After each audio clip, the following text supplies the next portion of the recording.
Esta é uma mensagem bíblica produzida pela Orvalho.com, um ministério de ensino ao corpo de Cristo.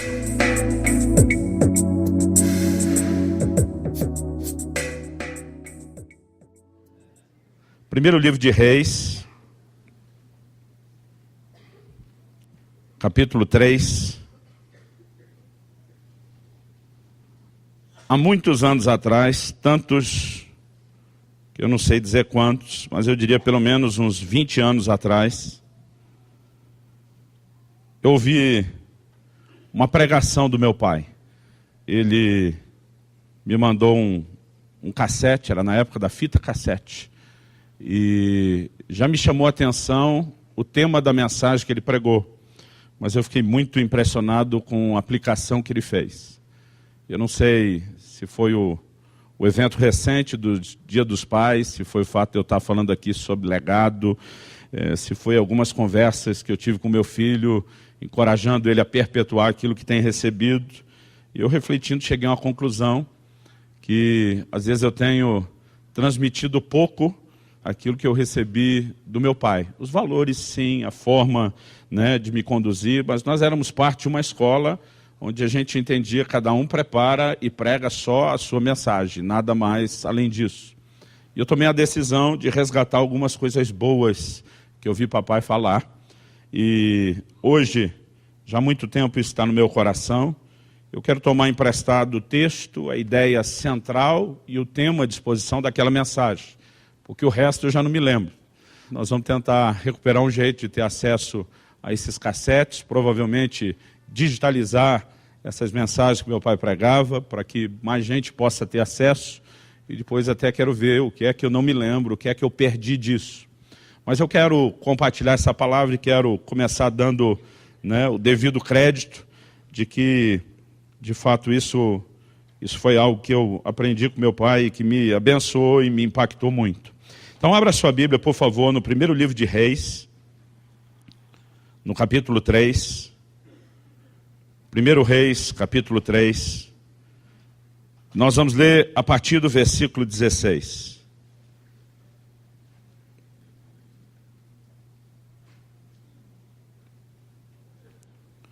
O texto fala a respeito de Salomão e de quando ele é estabelecido no trono, está no início do seu reinado, e há uma cena de um determinado julgamento realizado por ele, que faz com que o povo reconheça que a sabedoria do Senhor está com ele, que havia direção do Senhor sobre a vida dele, para que ele pudesse reinar e governar. Eu quero que a gente leia junto esse texto. 1 Reis, capítulo 3, a partir do 16. O texto sagrado diz: Então vieram duas prostitutas ao rei e se puseram perante ele. Disse-lhe uma das mulheres: Ah, senhor meu, eu e essa mulher moramos na mesma casa, onde dei à luz um filho. No terceiro dia depois do meu parto, também essa mulher teve um filho. Estávamos juntas. Nenhuma outra pessoa se achava conosco na casa. Somente nós, ambas, estávamos ali. De noite, morreu o filho dessa mulher, porquanto se deitara sobre ele. Levantou-se à meia-noite, enquanto dormia tua serva, tirou-me a meu filho do meu lado e o deitou nos meus braços. E a seu filho morto deitou-o nos meus. Levantando-me de madrugada para dar de mamar a meu filho, eis que estava morto. Mas reparando nele pela manhã, eis que não era o filho que eu dera à luz. Então disse a outra mulher: Não, mas o vivo é meu filho e o teu é o morto. Porém essa disse: Não, o morto é teu filho e o meu é vivo. E assim falaram perante o rei. Versículo 23. Então disse o rei: Essa diz: Este que vive é meu filho e teu filho é o morto. Essa outra diz: Não, o morto é teu filho e o meu filho é o vivo. Vou fazer uma pausa aqui e lembrar que na época não tinha exame de DNA. A mulher que expõe o caso deixa claro: não há testemunhas, só estávamos nós duas. É a palavra de uma contra a palavra da outra. O que fazer nessa hora? Versículo 24. Disse mais o rei: Trazei-me uma espada. E trouxeram uma espada diante do rei.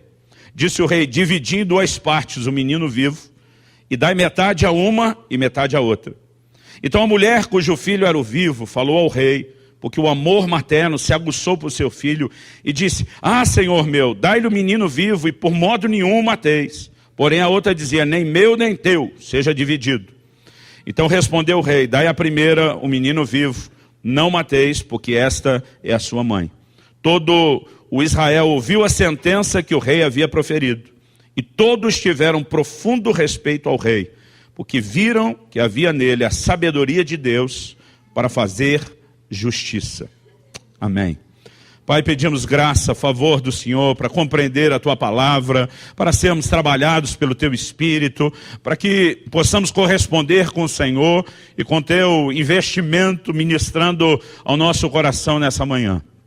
Clamamos pela obra sobrenatural, poderosa do Teu Espírito Santo, vivificando e aplicando em nós a Tua palavra, em nome do Senhor Jesus. Amém. Eu olho para esse texto e eu vejo nele uma figura muito forte e abençoadora.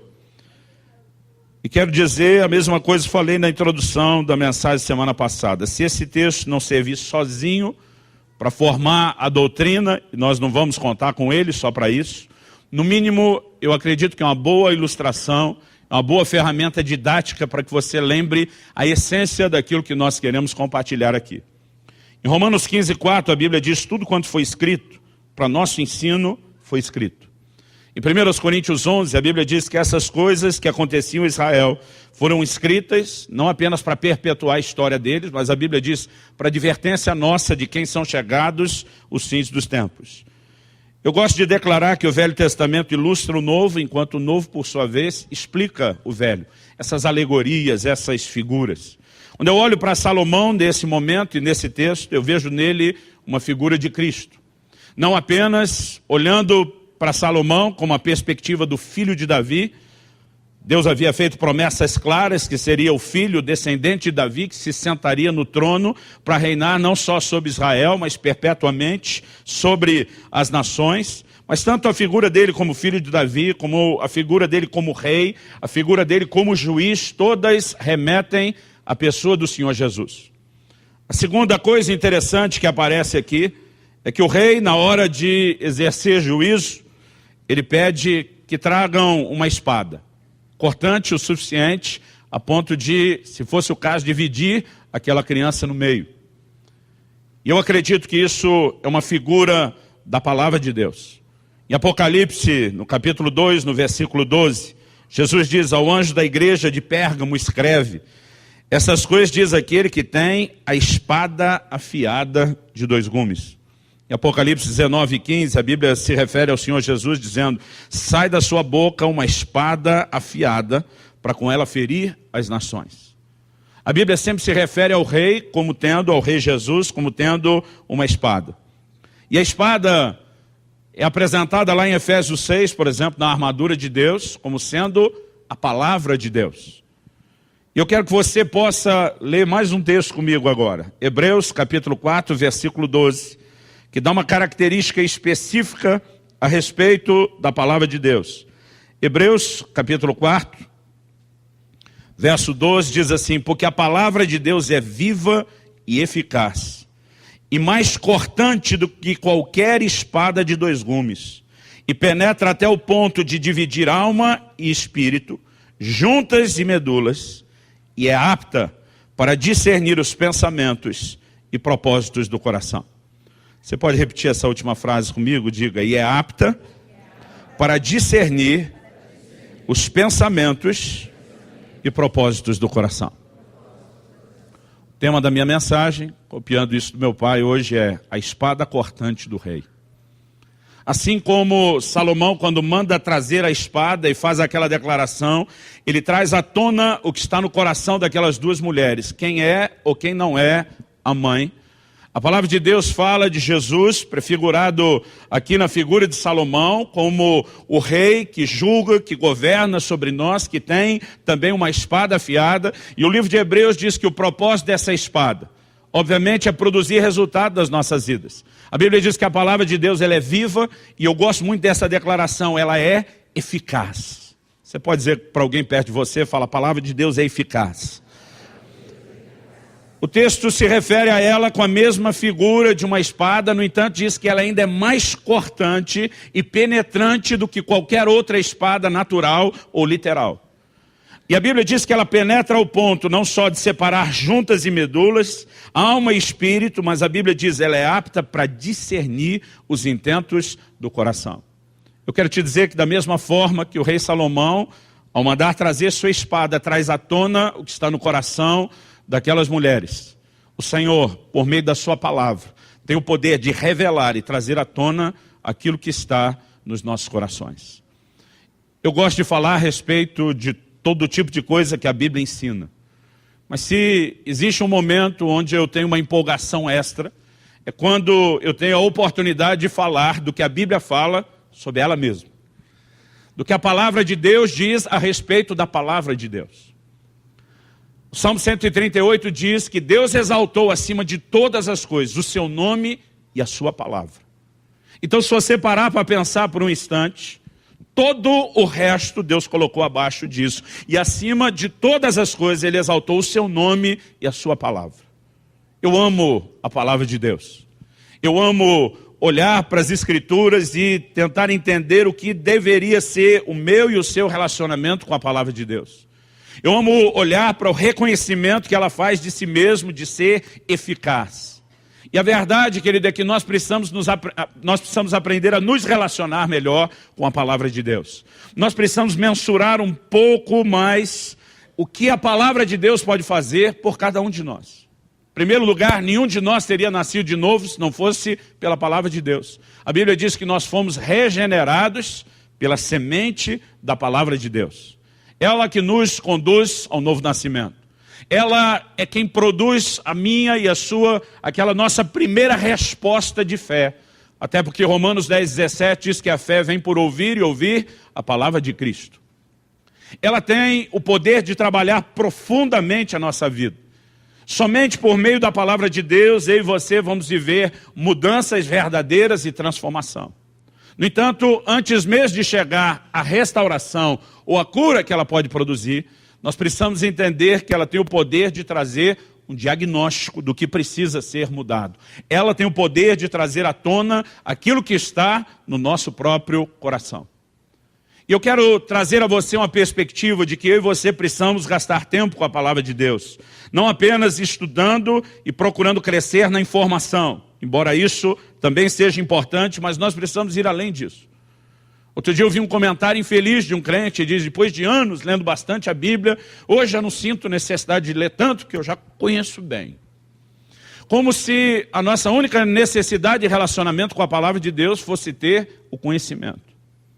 Um dia desse ouvi um pregador das antigas, de muito respeito na nação, que a gente admira porque o homem é uma Bíblia ambulante, a capacidade dele de transbordá-la o tempo todo é impressionante.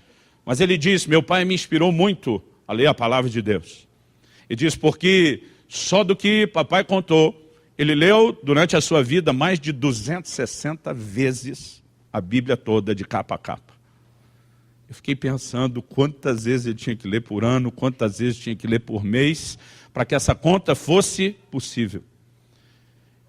E alguém que já leu, querido, mais de 260 vezes, talvez seria um dos melhores candidatos a dizer, posso dar uma segurada, estou por dentro.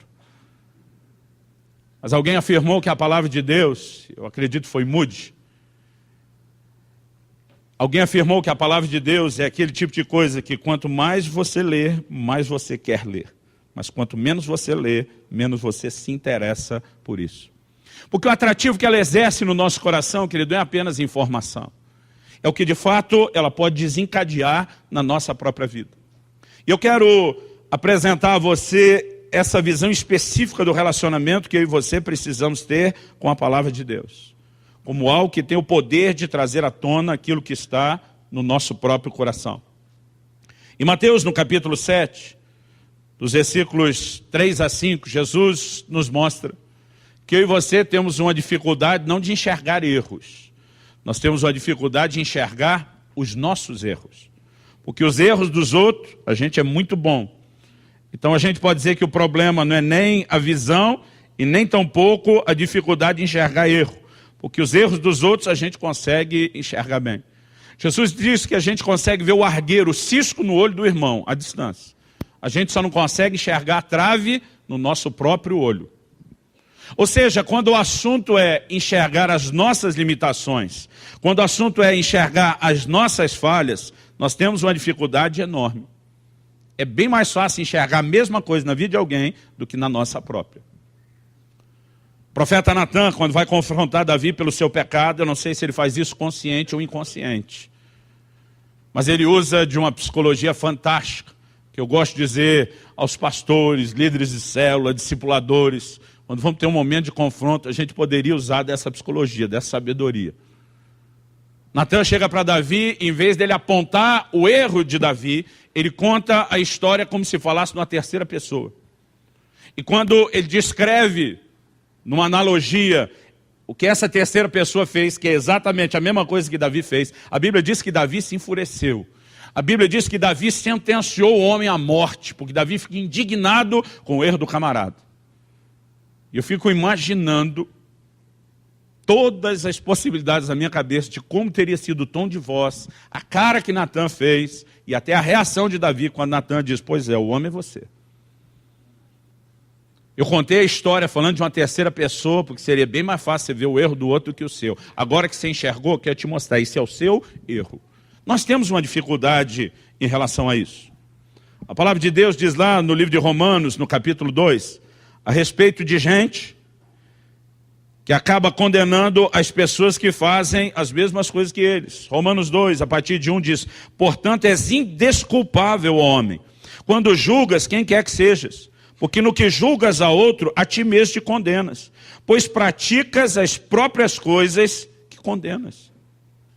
Agora, como que alguém pode chegar à incoerência de condenar outro que faz a mesma coisa que ele? Será que é só loucura e falta de bom senso? Eu acredito que não. É porque normalmente a gente não consegue mensurar o nosso erro da mesma forma como a gente mensura o erro dos outros. E acredito que a razão pela qual eu e você precisamos da palavra de Deus para trazer à tona aquilo que está no nosso coração é porque nós somos incapazes de conseguir enxergar e discernir o nosso próprio coração. Tem uma mensagem que preguei muitos anos atrás, chamada Discernindo os Próprios Erros, em cima de uma afirmação do salmista, quem pode discernir os próprios erros? E a pergunta que ele faz revela que essa dificuldade não é de um ou outro, não é exclusividade de poucos, mas é algo comum a todo mundo. Agora, e nós podemos gastar tempo, querido, não é a intenção ser exaustivo nisso. Por exemplo, a parábola do credor incompassível, lá em Mateus 18. Jesus mostra que nós temos uma inclinação a ser bem mais compreensivo conosco do que com os outros, quando se trata do mesmo problema. Porque ainda que o problema seja o mesmo, ele tem um peso diferente. Quando está na vida da outra pessoa, tem um peso diferente quando está na nossa. Ou seja, nós temos essa enorme, essa gigantesca limitação. Embora também existam aqueles erros que a gente consegue mentir a respeito. E não é só a dificuldade de enxergar, mas às vezes a gente ainda tem aquela inclinação a maquiar. Eu acredito que algumas vezes nós não estamos mentindo só para os outros, nós estamos mentindo para a gente. Por exemplo, Tiago diz que eu e você não podemos ser só ouvintes da palavra e não praticantes. Ele conclui assim, enganando-nos a nós mesmos. Porque muitas vezes a gente consegue se enganar a respeito de algo. A gente não está só mentindo para os outros. A mentira que a gente estende para os outros, ela na verdade é a mentira que a gente estava fazendo para a gente mesmo. Como é o caso de Atos, capítulo 5, quando a Bíblia diz a respeito de Ananias e Safira mentindo ao Espírito Santo. Eu me pergunto se primeiro aqueles dois não mentiram para si mesmo, a ponto de acreditar na própria mentira antes de transbordá-la. Mas é fato, é um ponto incontestável pela própria doutrina bíblica, de que nós temos dificuldade de enxergar aquilo que está no nosso coração. Mas como a gente afirmou no livro de Hebreus, no capítulo 4, no versículo 12, a palavra de Deus ela é apta para discernir os intentos do nosso coração. Então, se por um lado, e esse é o primeiro fundamento que eu quero construir, a gente tem dificuldade de discernir, de enxergar o que está no nosso coração, o segundo alicerce que eu quero colocar aqui na nossa reflexão é que a palavra de Deus ela tem o poder de produzir um diagnóstico preciso. A palavra de Deus, ela tem o poder de revelar a nossa condição interior. O que eu quero classificar aqui como diagnóstico. Falamos da nossa incapacidade de ter um bom diagnóstico a nosso próprio respeito. Mas é importante que eu e você possamos entender que a palavra de Deus, ela tem essa capacidade de trazer à tona o que está dentro de nós, no nosso íntimo. Apta para discernir os intentos do coração.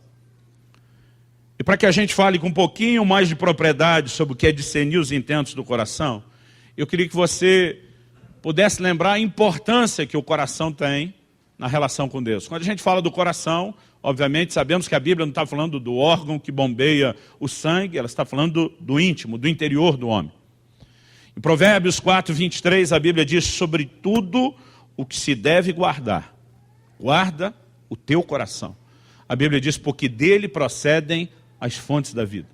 Em outras palavras, Deus está dizendo: o que afetar o seu coração, ao afetar a fonte, o manancial de um rio, você afetou o rio todo. A Bíblia diz: dele procedem as fontes da vida. O que afetar o seu coração vai afetar o resto. E essa é uma área onde nós devemos ter muito cuidado. Até porque normalmente as pessoas estão tentando discernir se elas agiram certo ou errado, baseado meramente naquilo que elas fizeram. Às vezes nós estamos tentando julgar as nossas ações. Mas muitas vezes é difícil julgar só a ação de alguém. Porque o que pode, às vezes, tornar certo ou errado aquilo que alguém fez, querido, não é só o que ele fez. Muitas vezes é a sua motivação. É o porquê a pessoa fez. Você pode encontrar duas pessoas fazendo a mesma coisa, duas pessoas ambicionando ou desejando a mesma coisa, e você poderia surpreender se Deus trouxesse o diagnóstico dizendo: esse está certo e esse está errado. Mas não são as mesmas coisas, sim, mas nem sempre a motivação do coração é a mesma. E a Bíblia fala a respeito da importância do coração. Talvez é aí que a gente vai começar a entender por que existe uma disputa tão grande em torno do coração do homem. Em Atos 5:4, quando o apóstolo Pedro confronta Ananias, a pergunta que Pedro dispara a ele é: por que encheu Satanás o seu coração para que mentistes ao Espírito Santo? E se a gente for pensar bem no que Pedro está falando, primeiro ele diz que o Espírito Santo é que começou uma obra no coração de Ananias. Foi o Espírito Santo que o inspirou, foi o Espírito Santo que o moveu. Pedro diz: nenhum de nós te pediu a oferta que você veio trazer. Então, quando você mente a respeito dela, você não está mentindo para a gente. Você está mentindo para aquele que colocou isso no seu coração, que foi o Espírito Santo. Mas depois ele mostra que o diabo conseguiu entrar e abortar uma obra que o Espírito Santo tinha começado. Ou seja, a Bíblia está falando do diabo tendo acesso ao coração de um crente, onde o Espírito Santo já estava trabalhando. Isso mostra para mim e para você, não só que do coração procedem as fontes da vida, mas o quanto eu e você precisamos protegê-lo e o quanto há de fato uma disputa no reino espiritual pelo nosso coração. Eu tenho visto muita confusão e debate entre pregadores, ensinadores, estudiosos da palavra de Deus, porque em Jeremias, no capítulo 17, a Bíblia faz uma afirmação que o coração do homem é enganoso. E é uma afirmação bíblica, isso não é nem uma opinião, é uma declaração das Escrituras. Um dia desse eu estava ensinando a respeito de como ser dirigido pelo Espírito Santo. E eu falei como eu mesmo fui treinado a ouvir, a escutar o meu próprio coração. Alguém disse: pastor, o senhor está louco, a Bíblia diz que o coração é enganoso, e o senhor diz que a gente tem que escutar o coração. E depois que ele falou isso, eu falei: bom, eu acho que nós vamos ter que trazer uma definição um pouquinho melhorada. Porque, na verdade, a Bíblia fala que o Espírito Santo começou algo no coração de Ananias e o diabo abortou depois. Romanos 8,16 diz que o Espírito Santo, testifica com o nosso espírito. E quando falo do coração, embora a Bíblia não limite só a isso, eu sempre estou falando do testemunho do Espírito Santo no nosso próprio espírito. Então, o que é um guia confiável, querido, não é o coração em si. É a liderança do Espírito Santo no nosso íntimo, no nosso coração. No entanto, esse mesmo coração, suscetível à liderança do Espírito Santo, ele pode ser equivocadamente governado e influenciado por algo que não é só a ação do Espírito Santo. Então, eu tenho até redefinido a maneira de falar a respeito disso, dizendo, olha, não é o coração que é um guia seguro, é a liderança do Espírito Santo nele, no nosso íntimo. Mas nós precisamos entrar num lugar em Deus mais profundo, querido, onde a gente consiga discernir com clareza, primeiro, o nosso próprio coração, segundo, o que Deus procura trabalhar nele. A Bíblia diz que o Espírito testifica com o nosso espírito. O lugar da liderança e do testemunho do Espírito Santo é no nosso espírito. O lugar da nossa comunhão com Deus é no nível do nosso espírito. A Bíblia diz, Deus é espírito, importa que os seus adoradores o adorem em espírito. Paulo escreve em 1 Coríntios 6, diz, aquele que se une ao Senhor é um só espírito com ele. A razão pela qual muito crente se torna raso na sua relação com Deus, na vida espiritual, é que para começo de conversa, ele não sabe nem o que é o seu próprio espírito. O espírito do homem é aquele lugar onde você tem consciência das coisas espirituais. Sua alma é o lugar onde você tem consciência de si mesmo. É a sede da sua personalidade, das suas emoções, da sua vontade, do seu raciocínio. E o corpo é o lugar onde você tem consciência do ambiente natural, do mundo natural. Qual o lugar onde a nossa relação com Deus se fortalece? Não é no nível da nossa alma, dos sentimentos, dos pensamentos. E muitos de nós vivemos só nesse terreno. O cara acorda de manhã bem-humorado, ele acha que Deus naquele dia é forte e poderoso. Dia seguinte ele acordou mal-humorado, Deus perdeu a sua força. A fé dele é volúvel. Ele está baseado no que sente, ele é atropelado pelas circunstâncias. Agora, a razão pela qual a maioria de nós não consegue viver nesse lugar da influência de Deus, da palavra de Deus, do Espírito de Deus, no nível do nosso próprio Espírito, é porque a gente nem se expõe à única coisa que na prática pode de fato separar um do outro. A Bíblia diz que a palavra de Deus era como uma espada cortante, penetrante, que consegue separar uma coisa da outra. Gastar tempo com a palavra de Deus, querido, vai te ajudar a discernir o que é a sua alma, seus pensamentos, sentimentos, vontades, e o que é o lugar onde o Espírito Santo está agindo em você. Essa mesma palavra, ela vai penetrar a ponto de separar. Isso aqui é Deus despertando o seu coração, isso aqui é a sua carne exercendo influência a respeito da sobre a sua própria alma. Eu acredito que eu e você precisamos entender que a própria Bíblia fala sobre si mesma como sendo um espelho. Dá uma olhadinha comigo lá no livro de Tiago, no capítulo 1. Tiago, capítulo 1, versos 23 e 24. Ele está falando sobre quem ouve a palavra de Deus e pratica, o que ouve e não pratica.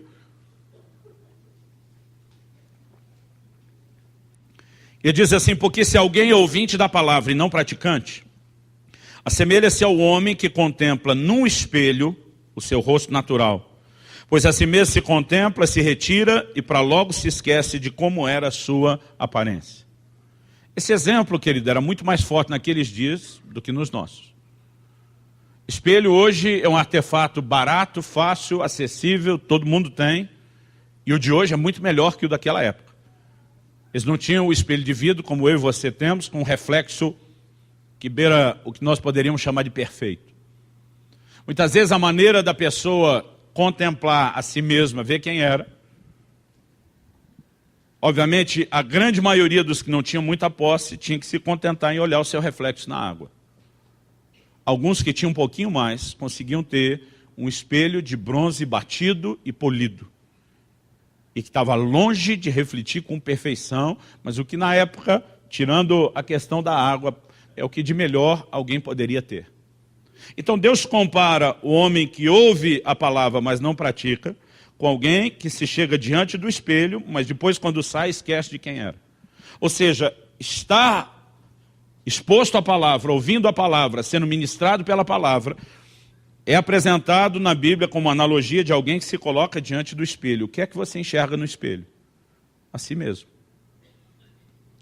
Eu creio que a palavra de Deus é um espelho e nós podemos desdobrar isso em dois aspectos. Em primeiro lugar, a gente pode dizer que ela revela quem nós somos em Cristo. Qual é a nossa posição que nós temos no Senhor. Mas ao mesmo tempo que ela mostra uma verdade posicional, ela também revela como estamos atualmente. Quanto falta para viver aquela realidade que é posicional e que alguns de nós ainda não trouxemos de uma forma real para a vida do dia a dia. Esse espelho, que ele tem o poder de trazer à tona o nosso coração, não só o que nós somos em Deus, mas onde nós estamos. Agora, qual é o problema que Tiago está apresentando? Que alguém que tem um relacionamento fraco com as Escrituras, não desenvolve um relacionamento profundo, não se permite ser trabalhado além do superficial, ele até enxerga por um momento, mas depois ele sai e esquece. Hoje em dia é difícil a gente esquecer de como é, até porque tem espelho, vidro para todo lado. Mas eu me lembro de momentos na fase ali de infância, pré-adolescência, que às vezes eu esquecia completamente como era o meu rosto, me dava um desespero de achar um espelho, alguma coisa, é desse jeito. Sem contar que às vezes a gente pode passar por algumas mudanças drásticas. Lembro de uma ocasião que nós, os pastores, fizemos aqui um voto louco de consagração, e para não esquecer aquilo que a gente tinha feito, a gente decidiu todo mundo raspar a cabeça. Irmão, nós estamos tentando decidir até hoje qual careca era pior, a minha ou a do Marciano. Foi uma competição de feiura nossa. Eu, particularmente, por ter tirado, né, a barba, o cavanhaque que usava na época, cabelo, tudo, às vezes, quando eu olhava para o espelho, eu assustava. Tipo, não é aquilo que eu estou esperando, não é aquilo que eu me lembrava. Então, há momentos que você não lembra bem o que você viu da última vez, você lembra o que você costumava ver. Há momentos que você nem lembra. E Tiago usa esse exemplo para falar de gente que em algum momento enxerga. Irmão, você já teve essa sensação? Você está no culto, a palavra de Deus está sendo pregada. Você começa a enxergar quem você é. Eu sou mais do que vencedor em Cristo Jesus. Eu sou luz do mundo, sou sal da terra. Eu posso tudo naquele que me fortalece. Você sai do culto mascando prego, cuspindo fogo. Vai dar uns 3, 4 dias na semana, você esquece de quem é. Parece que você voltou lá no lugar que você estava antes daquele culto. Porque quando o nosso relacionamento com a palavra não é intenso o suficiente, a gente pode até ter o vislumbre de quem é, mas aquilo não perdura na nossa vida. E eu posso dizer a mesma coisa, querido, quando falamos dessa diagnose, desse raio-x do coração que a palavra de Deus traz. Há momentos que a palavra de Deus está sendo ministrada, ou você está lá tendo tempo com as Escrituras, e você começa a enxergar o próprio coração, aquilo que não enxerga. E de repente você está debaixo daquela convicção do Espírito Santo, meu Deus, como eu sou carnal, como eu tenho errado nessa área. E esse é o começo do tratamento. Porque Deus não pode trazer cura, querido, antes de primeiro fazer esse diagnóstico. Mas o problema é que muitas vezes a gente enxerga o diagnóstico e diz, estou ruim, preciso de ajuda. Mas um tempinho depois, a gente já nem lembra que estava ruim e precisando de ajuda ou mudança. Quantos de nós, irmãos, já choramos no apelo, dizendo, agora vai. Agora eu deixo Deus mudar isso. E daqui a pouco a gente já nem lembra mais daquilo. Estou falando só a meu respeito ou de você também? Precisei chamar meus pastores agora na metade do ano e dizer para eles, me perdoem, eu pequei. Porque no ano passado chamei todo mundo e falei, gente, me converti. Vocês nunca mais vão me ver pecar com aquele excesso de peso. E quem me acompanhou viu que realmente eu estava quase lá. O problema é que nós fomos passar quase 2 meses nos Estados Unidos e México na virada do ano. Irmãos, eu esqueci completamente que era importante se alimentar direito, cuidar do corpo, se exercitar, porque na correria a gente ficava 2, 3 dias por lugar, não tinha como, aquilo foi passando. Eu lembro que eu voltei dessa viagem aí, uns 9 quilos talvez, acima do peso, nunca mais subi, mas também parei de descer, parei de falar do assunto, eu estava ameaçando todo mundo. Dizendo, ó, que eu bater minha meta, vocês vão ver, eu vou falar tudo que Deus me disse. Alguém falou, pastor, você não está falando de mais nada disso. Eu falei, pois sabe o que eu acho que eu esqueci? Irmão, fiquei muito envergonhado, chamei a galera toda, falei, estou me convertendo de novo. Falei, vocês já viram o novo convertido? Saiu de um vício, do álcool, das drogas, deu uma resvalada, uma bobeira, falei, acho que fui eu. Falei, eu vou voltar correndo para frente daquele espelho, vou voltar a estudar de novo todas aquelas coisas que Deus falou comigo. E graças a Deus eu converti de novo, aleluia. E quero dizer que não estou doente, que tem gente perguntando.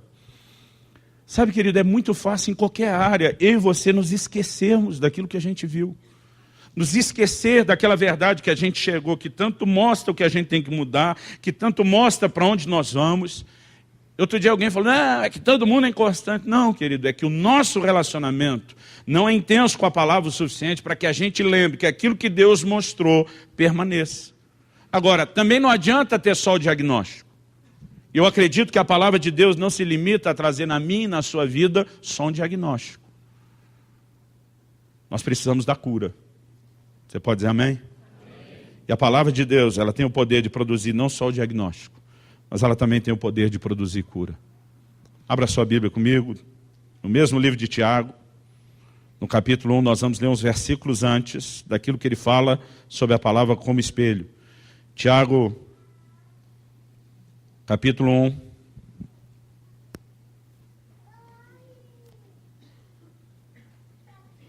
Versículo 21. E diz, portanto, despojando-vos de toda impureza e acúmulo de maldade. Outra versão preferiu, em vez da expressão acúmulo de maldade, vestígio do mal. Acolhei com mansidão a palavra em vós implantada, a qual é poderosa para salvar a vossa alma. Esse texto fala a respeito de acolher, a respeito de receber a palavra. Mas é interessante que ele diz, acolher ou receber a palavra que já foi implantada em vocês. Parece uma redundância, parece algo até quase contraditório, mas espera aí. A palavra já entrou, já foi implantada em mim, e eu ainda tenho que recebê-la? Porque essa palavra, querido, inicialmente ela foi implantada onde? No meu espírito, o lugar onde eu fui regenerado, onde eu me tornei participante da natureza de Deus e da vida de Deus. Mas o homem não é só um espírito, ele tem a responsabilidade. Paulo escreve aos Tessalonicenses, 1 Tessalonicenses 5:23, ele diz, e o vosso espírito e alma e corpo sejam conservados irrepreensíveis até a vinda do Senhor Jesus. Então nós temos a responsabilidade, querido, de apresentar esse nosso ser integral a Deus, debaixo da influência da palavra de Deus. Quando ela entrou na minha e na sua vida, ela entrou produzindo uma nova natureza no nível do nosso espírito. Não significa, querido, que aquilo que está na nossa alma instantaneamente foi mudado por causa da mudança do espírito. Então se você era ruim de memória antes da conversão, você não ficou bom porque se converteu. Você era ruim de matemática antes de converter, você não virou um gênio do cálculo depois, porque converteu. Porque não há necessariamente, querido, um impacto no nível da sua alma, da sua mente, da sua razão, nem das suas emoções. A mesma palavra que entrou no meu espírito e me gerou de novo, ela agora precisa ser acolhida e recebida onde? No nível da nossa alma. Paulo escreve aos Romanos e diz, não vos conformeis com esse mundo, mas transformai-vos pela renovação da nossa mente. Como que a nossa mente vai ser reprogramada, querido, com os valores de Deus e não com os valores do mundo e da maldade que nós vivíamos antes, somente pela palavra de Deus. Mas qual a nossa dificuldade? A maioria de nós lê um versículo ou outro no culto. E isso está cada vez menor, irmão. Porque na minha época, pelo menos, a gente lia a Bíblia na igreja. Hoje, a maioria dos crentes já não anda com Bíblia. E eu não estou nem acusando você. A minha está só aqui, ó, no eletrônico. Um dia desse, alguém me deu de dedo em algum lugar, diz, Deus quer que você volte a andar com a Bíblia de papel. E eu segurei minha boca na hora de dizer que nem os apóstolos faziam. Porque eles não tinham nada disso, irmão. Essa Bíblia impressa é de Gutenberg para frente. Às vezes a gente torna sacro e santo o pedaço de papel e a tinta. Quando na verdade, querido, a ação da palavra de Deus é maior do que isso. No entanto, quer queira, quer não, quando a gente andava com a Bíblia, a gente fazia um pouquinho mais de uso dela do que só acompanhar no celular, no tablet ou uma projeção. A maioria hoje em dia tem um envolvimento tão baixo com a palavra de Deus, que a gente não consegue ser afetado nesse nível que ele falou, a qual é poderosa para salvar. A palavra salvar aqui, diferente do que é usado no que a gente ensina sobre a doutrina de salvação, que é sotero. A palavra grega sotero, aliás, na teologia, a doutrina de salvação, nós chamamos de soterologia. A palavra usada aqui é sozo. Qual a diferença? A diferença é que sozo significa cura, restauração. Por exemplo, você já viu Jesus nos evangelhos falando a algumas pessoas, a tua fé te salvou, a maior parte do tempo achava que ele estava falando de salvação, mas lá é sozo. Ele está dizendo, a tua fé te curou, a tua fé te restaurou. Aqui a Bíblia diz que a minha e a sua alma precisa de restauração e que a palavra, ela é poderosa. Diga comigo, a palavra de Deus é poderosa para restaurar a minha alma. Agora, irmão, você pode ter o medicamento mais poderoso do mundo. Se você deixa ele guardado na sua casa, não toma, não usa, vai mudar alguma coisa na sua vida? Não. Você pode ter passado pelos melhores exames, com os melhores médicos, ter saído com o diagnóstico, dizer, o meu problema é esse, o remédio é esse, agora você não aplica, vai mudar alguma coisa? Não. E não existe transformação na vida de um crente, querido, que não se envolve com a palavra de Deus. Porque a cura pode vir por ela e somente por ela. É depois disso que ele diz, no verso 22, tornai-vos, pois, praticantes da palavra e não somente ouvintes, enganando-vos a vós mesmos. Ele diz, cara, se isso entra por um ouvido, sai pelo outro. Se você não traz a palavra de Deus para um relacionamento prático com ela no dia a dia, deixando ela te governar, ele diz, você está só se enganando. Não vai ter mudança na sua vida, você não vai a lugar nenhum, coisa alguma vai acontecer em seu favor. Eu acredito que nós precisamos entender e corresponder no nível mais profundo com a palavra de Deus. Por favor, diga amém. Então, quando ele fala sobre se tornar praticante, não só ouvinte, exatamente nesse momento que ele fala a respeito do espelho. E eu creio que a palavra de Deus está fazendo uma relação muito clara. Jesus mostrou na parábola do semeador, você pode ler com calma depois lá em Mateus, no capítulo 13. Jesus mostrou que os diferentes resultados nós temos lá. A Bíblia fala de 4 sementes diferentes que caíram em solos diferentes. Jesus interpreta e diz, a semente é a palavra de Deus. Agora, o resultado, querido, não é determinado somente porque uma semente caiu no solo. Os diferentes tipos de solo são a forma como as pessoas ouvem e recebem a palavra de Deus. O primeiro cai no solo duro, que a Bíblia chama de a beira do caminho. Por que diz a beira do caminho? O lugar que todo mundo pisa, o solo está cada vez mais socado e é difícil a semente penetrar.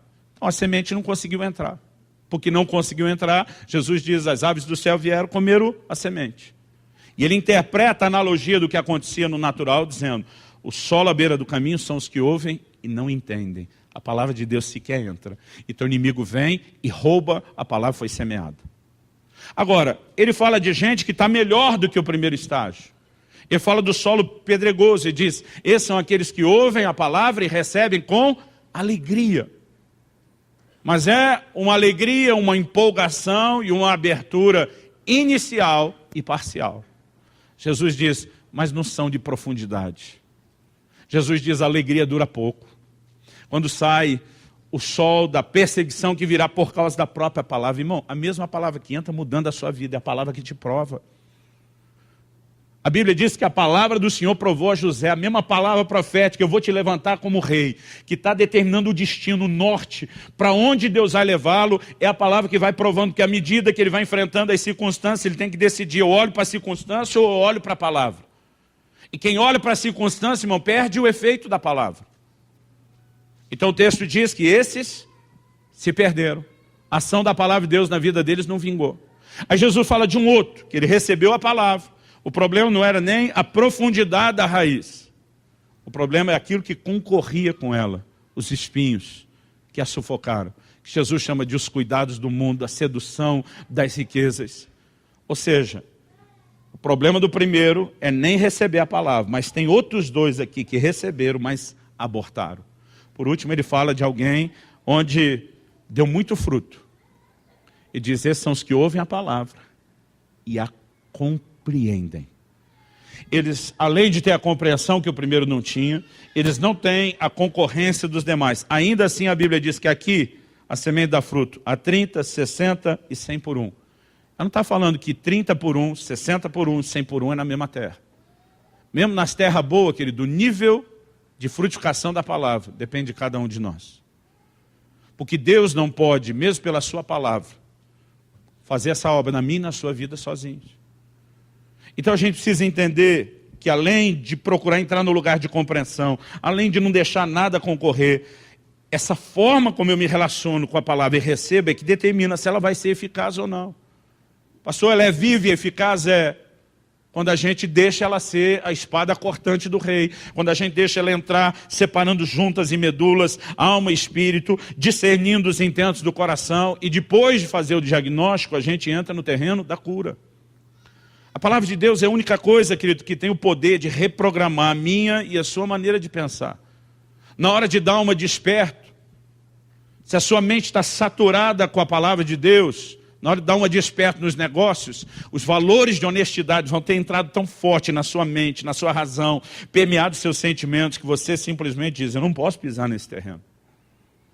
Eu não posso passar a perna em alguém. Eu não posso mentir para ganhar dinheiro. Eu não posso ser movido mais pelo interesse daquilo que é material do que meu coração é pelo Senhor. Eu não posso desrespeitar o que Jesus falou do dai a César o que é de César. Agora, se essa palavra está enchendo e saturando a minha, a sua mente, o meu e o seu coração, a minha, a sua alma, nossa vida é diferente. Mas se não está, irmão, não adianta apenas a gente saber o que é certo e o que é errado. Aliás, não adianta nem só ter aquele nível de exposição onde por um pouco de tempo eu enxergo quem eu sou. Tanto minha posição no Senhor, como aquilo que ainda precisa ser mudado, mas isso sequer permanece vivo dentro da minha e da sua lembrança. Eu tenho uma convicção, querido, que o que mais rouba a transformação na vida de um crente é a pobreza de relacionamento com o Espírito Santo e com a Palavra de Deus. São as áreas onde eu e você mais deveríamos investir. Agora, eu acho difícil a gente conseguir ver uma igreja forte se levantando para cumprir o plano e o propósito de Deus, se nós somos um povo que não tem um envolvimento profundo com a Palavra de Deus. A nossa falta de fome é evidente. Eu me lembro da minha adolescência, que nós não tínhamos os materiais, os recursos, as facilidades que temos hoje. Hoje você, sabendo onde se orientar via internet, você tem acesso aos melhores materiais, aos melhores ensinos. A gente tinha nada disso. Hoje eu fico olhando essas bíblias de estudo que já vem com tudo pronto. E eu percebo que a maioria dos crentes, tendo um tesouro desse à disposição, não dá valor nenhum. Eu tinha uma bíblia, que ela era toda classificada por cores. E quem fez isso fui eu mesmo. Então eu peguei todos os assuntos que eu conseguisse imaginar, fui separando todos os tons de cores. E eu lia, estudava a minha Bíblia com a caixinha de lápis de cor do lado. Então, texto sobre fé, essa cor. Texto sobre oração, essa cor. Santificação, essa cor. Cada um daqueles assuntos. Porque muitas vezes, na hora de voltar e procurar, não tendo as ferramentas que nós temos hoje, eu já tinha classificado todos os versículos. Você consegue ter noção de quanto tempo a gente tinha que investir para uma coisa dessa? Hoje você dá esses recursos prontos na mão do povo e eles não usam. A gente ficava pesquisando com muita dificuldade, descobrir o significado de uma palavra. Eu ia lá, tinha que pegar aquelas canetas com a escrita bem fina, puxava uma setinha do lado, definia o que era aquilo. Irmão, aquela Bíblia não tinha... Hoje nós temos os recursos. Outro dia o irmão falou, pastor, esse aplicativo aí que o senhor usa, que traz a palavra no grego, no hebraico, é pago? Eu falei, o aplicativo não, a Bíblia que tem o recurso é.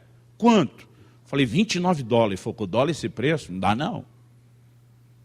Eu falei, irmão, tenho certeza que tu já torrou mais dinheiro do que isso, num monte de porcaria, com filme no cinema, TV a cabo em casa, mas na hora de investir na Bíblia não dá não. Isso mostra, querido, onde nós estamos. A gente não consegue dar valor àquilo que Deus diz. Não só o meu nome, mas a minha palavra eu exaltei acima de todas as coisas. Se Deus colocou isso num patamar tão alto, por que a gente se envolve tão pouco? Por que nós damos tão pouco valor? E a pergunta não é só essa. Por que estamos num lugar onde não há essa influência na nossa vida que poderia existir, que poderia haver? Em Tiago, no capítulo 1, a gente já leu aí o versículo 21, o 22, o 23, o 24. No 25 ele diz assim, mas aquele que considera atentamente na lei perfeita, lei da liberdade, e nela persevera, não sendo ouvinte negligente, mas operoso praticante, esse será bem-aventurado no que realizar. Olha o que o texto diz, aquele que considera atentamente, ele não só leva em consideração, ele dá toda a sua atenção ao quê? A lei perfeita, a esse espelho que expõe quem eu sou, que traz não só o diagnóstico, mas que tem o poder de trazer cura.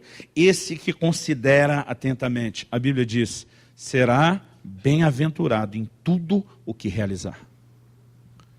Eu me lembro quando a Alissa, minha filha, era bem novinha, e eu comecei a botar pilha no coração dela. Minha filha, você tem que gastar mais tempo com a palavra de Deus. Ela dizia, pai, eu gasto horas todos os dias. Eu falei, filha, é verdade, eu só quero te direcionar melhor. Porque minha filha, ela ama música, desde que se entende por gente, é apaixonada. Então ela ficava a maior parte do dia lendo e cantando os salmos, mas ela não queria ler mais nada na Bíblia. Aí um dia eu falei, filha, você tem que ler a Bíblia toda, você não pode ler só os salmos. Ela olhou para mim e falou, pai, o Israel está lendo tudo porque vai ser pregador. Eu vou ser da adoração, eu só preciso cantar. Eu falei, é aí que você se engana. Em primeiro lugar, falei, você não tem noção de como Deus quer que se levantem músicos cheios da palavra, para parar de compor um monte de bobagem que a gente ouve, porque o camarada não tem entendimento nenhum, revelação nenhuma da palavra. Falei, as pessoas que você mais admira do louvor e da adoração, minha filha, são gente que gastou muito tempo com a palavra e trouxe o entendimento da palavra para esse lugar. Eu falei, então, mesmo que isso fosse o seu caso, eu digo, não é, porque você é criança e ainda não entendeu o seu chamado. Eu falei, filho, o envolvimento com a palavra não é só porque se a gente vai pregar ou não. Eu falei, se fosse assim, a maioria dos crentes talvez não precisaria ler tanto. Deus diz para Josué, medita no livro dessa lei de dia e de noite. Não cesse de falar do livro dessa lei. Medita dele de dia e de noite, tendo cuidado de praticar tudo aquilo que nele está escrito. Deus diz, se você fizer isso, você será bem sucedido em tudo o que você for fazer. Deus te chamou para ser um homem de negócio. Você quer ser um homem de negócio melhor? Se envolva com a palavra. Deus chamou para ser um profissional, não importa de que área. Você quer ser bem sucedido no que realizar? O segredo que Ele deu é o seu relacionamento com a palavra. Não só ser bem sucedido na vida cristã, na vida espiritual, no relacionamento com Deus. Quanto mais eu e você somos governados pela palavra de Deus, melhor nós funcionaremos em qualquer lugar onde Deus nos estabeleceu. Quem está entendendo, diga amém. Então nós precisamos, querido, voltar a esse lugar onde permitimos que, de fato, o relacionamento com a palavra não seja superficial, não seja ocasional. Eu acredito que o meu e o seu coração deveria carregar uma paixão profunda pela palavra de Deus, um desejo de conhecê-la, de entendê-la, não necessariamente porque a gente tem que oferecer algo para os outros. Outro dia alguém me perguntou, pastor, o senhor fica estudando a Bíblia para ter o que pregar? Falei, nunca foi a minha intenção. Falei, eu comecei desde a minha infância a estudar a Bíblia. Não porque eu queria ter o que falar, porque eu queria viver aquilo. Eu queria ter uma experiência mais profunda com Deus. Eu queria ser um crente acima daquela média de mediocridade onde parece que muita gente nunca cruzava. E todo o meu anseio e busca foi para poder experimentar e viver isso. Quando comecei a experimentar e viver isso, eu me vi na obrigação de compartilhar com outros o que eu estava recebendo. Eu acredito que até quem está estudando, querido, só para ter o que falar, está com a motivação errada. O que eu e você primeiro precisamos é ser tocados, moldados, transformados por essa palavra. Eu quero te desafiar. Nós precisamos intensificar, não digo nem melhorar. A gente precisa de vergonha na cara, a gente precisa intensificar o nosso relacionamento com a palavra de Deus, se queremos chegar em algum lugar nessa relação com Ele. Eu não vim aqui te apontar o dedo ou jogar pedra em você, mas eu espero que essa manhã sirva de presta atenção no seu coração, para que a gente não siga sendo ouvintes negligentes, como o Tiago classificou. A espada cortante do rei, querido, ela pode trazer muita mudança na minha e na sua vida. Mas eu acredito que a gente precisa entender, não é apenas conhecer, não é apenas ter a informação. Eu lamento. Alguém me perguntou outro dia fora, falou, pastor, o ministério de ensino, como que o senhor tem? Como que a sua equipe tem? Ele falou, imagino que falte lugar na sua escola bíblica. Eu falei, você está enganado. Ela falou, não acredito, tem gente lá na sua igreja que não aproveita isso. Eu falei, não é um, não é dois. Eu acredito, querido, que isso ajuda a medir a nossa temperatura espiritual. Quando a gente arruma tempo para qualquer entretenimento, para qualquer diversão. Mas quando a gente fala, vamos separar um dia por semana para a escola bíblica, para nos aprofundar na palavra. E a gente não consegue ter esse nível de resposta. Isso é um termômetro de que as coisas não estão como deveriam estar no nosso meio. Está chegando um tempo novo na vida da nossa igreja. Nós estamos índices de crescimento e conquista como nunca antes. Estamos indo para um lugar maior e daqui a pouco vai chegar essa festa, aleluia. Mas, irmão, o que eu mais quero não é só que a gente esteja num lugar maior, melhor. Nós vamos investir muita excelência em toda aquela estrutura. O que eu mais quero, à medida que a gente segue, é não só ver as células estão multiplicando, o cuidado com as pessoas através do discipulado está cada vez melhor, né? Nós temos cada vez mais gente servindo o Senhor, adorando a Deus. O que eu mais quero é ver todo esse povo, com tudo isso que nós estamos vivendo, mergulhando cada vez mais profundamente na palavra de Deus. eu vou investir boa parte do meu ano que vem, me doando àqueles que querem ir um pouquinho além. Nós vamos implementar um segundo e um terceiro ano de escola bíblica. E aqueles fominhas, eles vão ter algo mais para poder receber.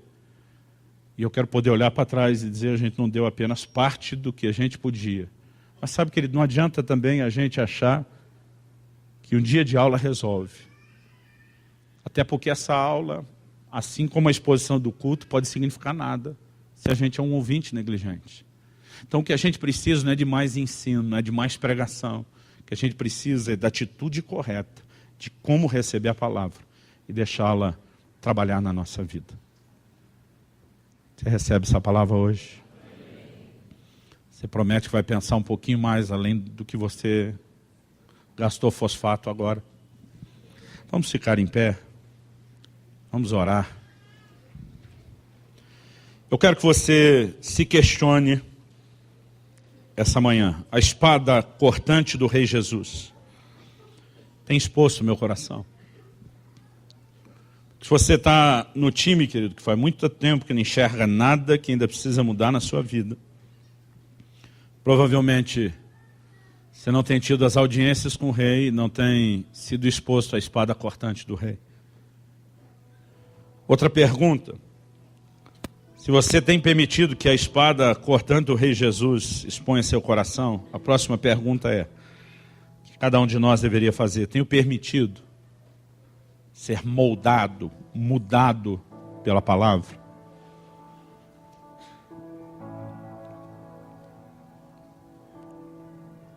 Uma última pergunta que eu quero te fazer antes de nós orarmos. O que é que você vai fazer com tudo isso que você ouviu hoje? Porque se você só olhar no espelho agora e falar, puxa mesmo, pastor está certo,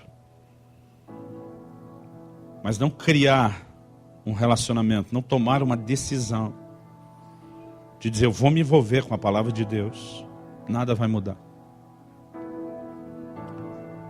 Eu não consigo entender gente que está servindo a Deus 5, 10, 15 anos, 20 às vezes. O camarada nunca leu a Bíblia uma vez.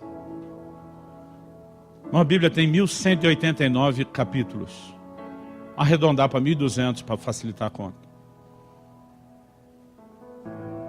Se você dividisse os 12 meses do ano com 30 dias exatos para facilitar a conta, e fosse 1200, se você lesse 40 capítulos da Bíblia, você lia a Bíblia num mês, por dia. Não, pastor, 40 é muito, isso é só para quem está de férias. Se você lesse 20 capítulos da Bíblia por dia, você leria a Bíblia uma vez a cada 2 meses. Não, pastor, ainda é muito. Se você lesse 10 capítulos da Bíblia por dia, você leria a Bíblia uma vez a cada 4 meses, 3 vezes por ano. Com 10 capítulos por dia. E de vez em quando você vai esbarrar no Salmo 119, mas você também de vez em quando vai esbarrar no 117, que ó. Meu filho tinha 6 anos de idade, e um dia ele falou, papai, o que eu preciso para ler a Bíblia toda? Eu falei, filho, a média é mais ou menos 3,3 alguma coisa, capítulos por dia, para você ler ela em um ano.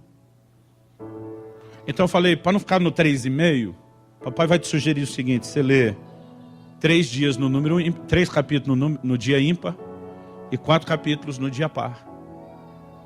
Ele, antes de completar os 7 anos, ele leu a Bíblia a primeira vez. Era a Bíblia viva, uma linguagem mais suave, mas ele leu ela inteira, um pouquinho por dia.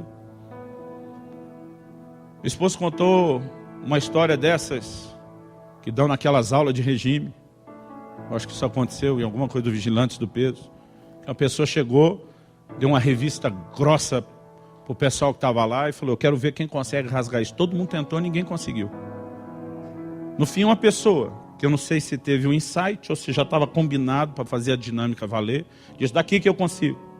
Das mais franzina, magrinha, fraquinha, perto das outras. E a turma já olhou com a cara de desconfiança. Ele veio tentar rasgar a revista inteira de uma vez. Ela foi com pequenas páginas aos poucos até rasgar ela toda. E no final a pessoa falou, olha, o problema de vocês ganhar o peso é que vocês querem perder tudo da noite para o dia. E ele faz um esforço miserável e não consegue de uma vez. Mas aos poucos vocês chegam lá. Eu acredito que quando falamos a palavra de Deus, querido, é a mesma coisa. Não adianta você sair daqui e dizer, até o fim do dia eu vou ler a Bíblia toda. Você não vai dar conta de fazer isso, nem de manter esse ritmo. Mas se você se organizar. Então quando meu filho chegou aos 9 anos, sempre lendo uma vez por ano, ele falou, papai, então se eu ler 7 capítulos por dia, eu vou ler a Bíblia 2 vezes por ano? Eu falei, essa é a conta, filho. Então todo dia ele acordava, a primeira coisa que ele fazia antes de tomar o café da manhã, era ler 7 capítulos da Bíblia. Nós paramos de contar quando ele chegou na de número 11. Um dia um pastor olhou para ele e falou, seu filho já leu a Bíblia 11 vezes? Ele falou, é mais do que eu li, eu sou pastor, estou no ministério. Eu falei, você ainda tem coragem de me falar uma coisa dessa? Agora, o menino é especial, é um gênio? Não, querido. Ele aprendeu com o pai, o que o pai dele aprendeu com o vô. Constância, envolvimento com a palavra todo dia. Um dia meu filho perguntou, papai, quanto o senhor já leu? Eu falei, filho, parei de contar há muito tempo, porque eu descobri que isso pode virar um motivo de orgulho também. Eu falei, sugiro você também parar de contar. Se você adquiriu essa prática, esse hábito, esse estilo de vida, nós temos que nos envolver com a palavra de Deus. Mas precisa ser uma decisão minha e sua, querido. Eu não consigo imaginar uma vida cristã frutífera e decente sem que a gente separe tempo com a palavra todo dia. Então, de vez em quando, a gente pode até fazer uma loucura. Eu contei que uma vez na vida, e não foi na época nem por fome e paixão pela palavra, foi porque eu fiz um voto de ler a Bíblia tantas vezes no ano, foi chegando no fim, o último mês, que eu ler em um mês, eu descobri que eu tinha errado a conta, eu devia 2 para Deus no meu voto. Então eu tive que ler a Bíblia 2 vezes no mês. Aí uma eu fui meio que de boa, e terminou em 22 dias. Sobrou só 9 em dezembro. Mas esse ano, lembra, nós descemos para um retiro do presbitério, nos últimos dias do ano. A gente estava todo mundo na praia, a turma se divertindo, eu sentado na areia, lendo a Bíblia. Os caras diziam, vem, eu dizia, não, estou de castigo. Porque naquele momento, querido, não era só alegria. Ali era honrar uma palavra que foi dada a Deus. Mas um dia desses, agora antes de viajar, meu filho chegou para mim e falou, falou, pai, aquela vez que o senhor leu 9 em 9 dias, foi pela força de cumprir uma palavra. Ele falou, eu vejo em você tanta paixão. Ele olhou para mim, e desde que ele falou, esse negócio está me perturbando, não me larga mais. Ele falou, duvido você quebrar aquele recorde e ler em 7 dias. Para mim não era só meu filho falando algo. A sensação que eu tinha era Deus dizendo, vamos mudar a marca. De você ter feito algo especial só pela obrigação de fazer, por algo de, eu quero muito fazer. Agora a gente pode até fazer uma coisa dessa uma vez na vida, querido, mas não é a maneira como nós vamos relacionar com a palavra de maneira tão intensa, mas também não pode ser a coisa tão pobre, esculhambada como é na maioria da vida de nós. Eu quero te desafiar, não comece exagerando, eu já vou começar lendo 5 vezes. Irmão, se você começar a ter constância, envolvimento com a palavra, a própria palavra vai atrair o seu coração, para que você deseje mais, para que você queira mais. Quem está entendendo, diga amém. Espírito Santo, nos ajude, Senhor.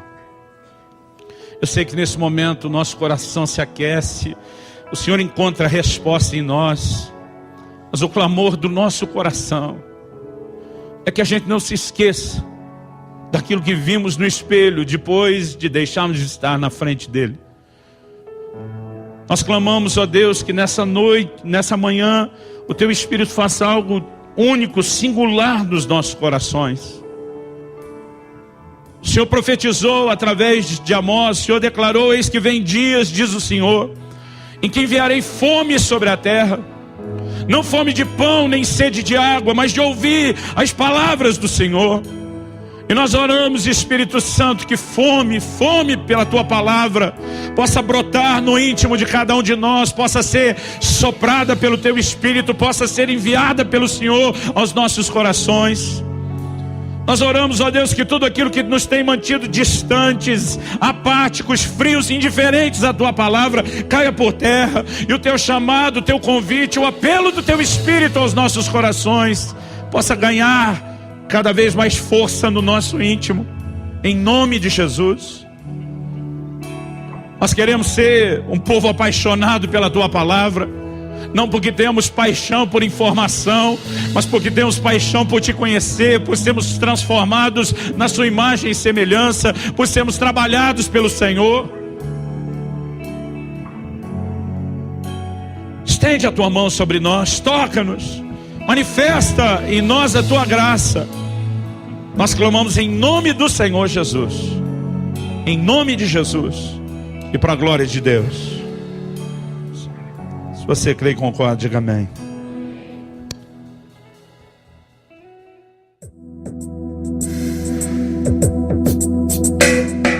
Para adquirir mensagens, livros e outros materiais do nosso ministério, ligue 41 3016 6588 ou acesse o nosso site www.orvalho.com.